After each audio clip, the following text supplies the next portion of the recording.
Bienvenue dans cette nouvelle vidéo où nous allons apprendre à tracer un vecteur vitesse sur une chronophotographie. Plaçons-nous dans le cas le plus simple. Dans le cas d'un mouvement rectiligne uniforme, on voit ici la chronophotographie d'un ballon. Le ballon a une vitesse constante de 15 km/h. On souhaiterait représenter la vitesse instantanée du ballon sur une des figures ci-dessus par un vecteur vitesse avec l'échelle suivante, 1 cm correspond à 10 km/h.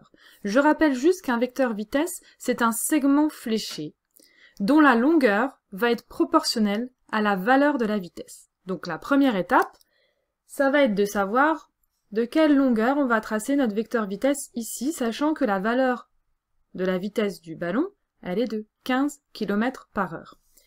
Donc on se sert de l'échelle, on indique 15 km/h ici, et pour trouver la correspondance en centimètres sur le dessin, eh bien on effectue un produit en croix. C'est-à-dire 15 fois 1 sur 10. On obtient 1,5 cm. Donc notre vecteur vitesse va avoir une longueur de 1,5 cm. Mais comment le tracer sur notre chronophotographie ici? Donc, première étape, on trace la trajectoire, puisque le vecteur vitesse doit indiquer la direction et le sens du mouvement. En traçant la trajectoire, j'ai ainsi la direction du mouvement. Ensuite, il faut que le segment fléché aille de gauche à droite, puisque le sens du mouvement ici est indiqué, il va de gauche à droite le ballon. Et on va le représenter sur une des figures, par exemple sur la dernière figure. Je place donc ma règle, ici, et je vais tracer un segment fléché de 1,5 cm de longueur. Voilà comment représenter un vecteur vitesse. On passe désormais dans le cas d'un mouvement circulaire uniforme. On a ici l'exemple de la Lune qui tourne autour de la Terre à une vitesse constante de 3680 km/h. On nous indique le sens du mouvement qui va dans le sens des aiguilles d'une montre sur cette chronophotographie ici. Et on nous demande de représenter la vitesse instantanée de la Lune à deux positions donc différentes par un vecteur vitesse avec une échelle, 1 cm correspond à 1840 km/h. Première étape, on veut définir la longueur du vecteur vitesse. On indique ici 3680 km/h et on souhaiterait avoir la correspondance en centimètres. On voit tout de suite que 3680, c'est le double de 1840. Autrement dit, on va faire le double ici de 1, et donc le double de 1, c'est 2 cm. On sait désormais qu'il faut représenter un vecteur vitesse d'une longueur de 2 cm. Mais comment le faire? Puisque ici, on a quand même une trajectoire circulaire, et l'on veut représenter un vecteur vitesse qui, lui, est rectiligne. Comment faire? On va introduire un élément mathématique qui s'appelle la tangente. Alors la tangente, c'est quoi? C'est une droite qui va venir épouser le plus possible la trajectoire circulaire au point où l'on veut tracer le vecteur vitesse. Alors en image, on a ici notre règle. On veut tracer le vecteur vitesse à partir du point ici.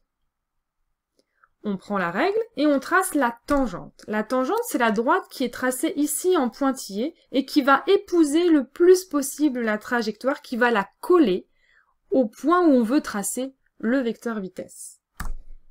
Ce qu'on appelle une tangente. Et ensuite, eh bien, on n'a plus qu'à suivre la tangente pour tracer le vecteur vitesse d'une longueur de 2 cm. On a tracé un vecteur vitesse en une position de la Lune. Désormais, on souhaiterait tracer, par exemple, en ce point, eh bien, le vecteur vitesse de la Lune. De même, on prend la règle, on trace la tangente, et la tangente nous permet de tracer correctement le vecteur vitesse d'une longueur de 2 cm. On passe désormais au cas du mouvement curviligne uniforme. Alors vous allez voir, la méthode va être semblable à celle que l'on a vue précédemment pour le mouvement circulaire. On a ici la chronophotographie d'une voiture qui se déplace ou qui s'est déplacée à une vitesse constante de 50 km/h.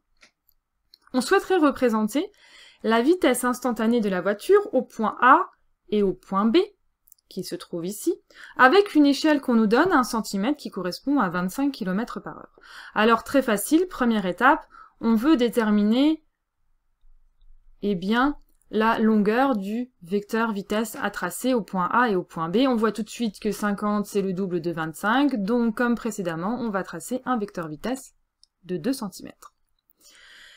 Donc même méthode que précédemment, le problème c'est qu'ici on a une courbe et on doit tracer un segment fléché rectiligne. Donc on va utiliser, vous l'aurez compris, la tangente. On prend la règle, on fait en sorte qu'elle épouse au maximum la trajectoire curviligne, et au point A, donc ici sans même devoir tracer la tangente, on voit bien que la règle la définit elle-même, donc on peut tracer le vecteur vitesse de 2 cm au point A. On fait la même chose au point B, on prend la règle, et on trace, donc normalement on pourrait tracer la tangente au crayon de papier, et on trace très rapidement le vecteur vitesse d'une longueur de 2 cm. Voilà, comme ceci.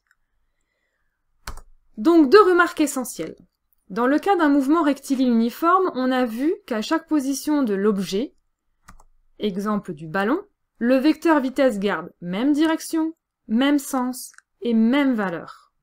Tandis que dans le cas d'un mouvement circulaire ou curviligne uniforme, à chaque position de l'objet, le vecteur vitesse garde la même valeur, forcément puisqu'il s'agit d'un mouvement uniforme, mais par contre, le vecteur change de sens et de direction à chaque instant. Et donc on a introduit un élément mathématique qui s'appelle la tangente pour pouvoir tracer le vecteur vitesse, et on dira donc que dans ce cas du mouvement circulaire ou curviligne, et dans ce cas, le vecteur vitesse, il est tangent à la trajectoire. Mais on pourrait dire aussi que le vecteur vitesse aussi ici, il est tangent à la trajectoire, puisque la trajectoire elle est rectiligne. Et donc quand on est tangent à une trajectoire rectiligne, on suit la trajectoire, tout simplement. Maintenant, on va étudier le cas d'un mouvement non uniforme. Alors ici, c'est un exercice que vous pourriez aisément avoir au brevet. C'est pour ça que je vous le donne ici. On a la chronophotographie d'un skieur. J'ai défini 3 points sur cette chronophotographie. Le point A de départ, le point B dans la montée du skieur et le point C au sommet. La vitesse du skieur est de 12,5 mètres par seconde au départ. Au point B, elle est de 7,5 mètres par seconde et au point C de 5 mètres par seconde.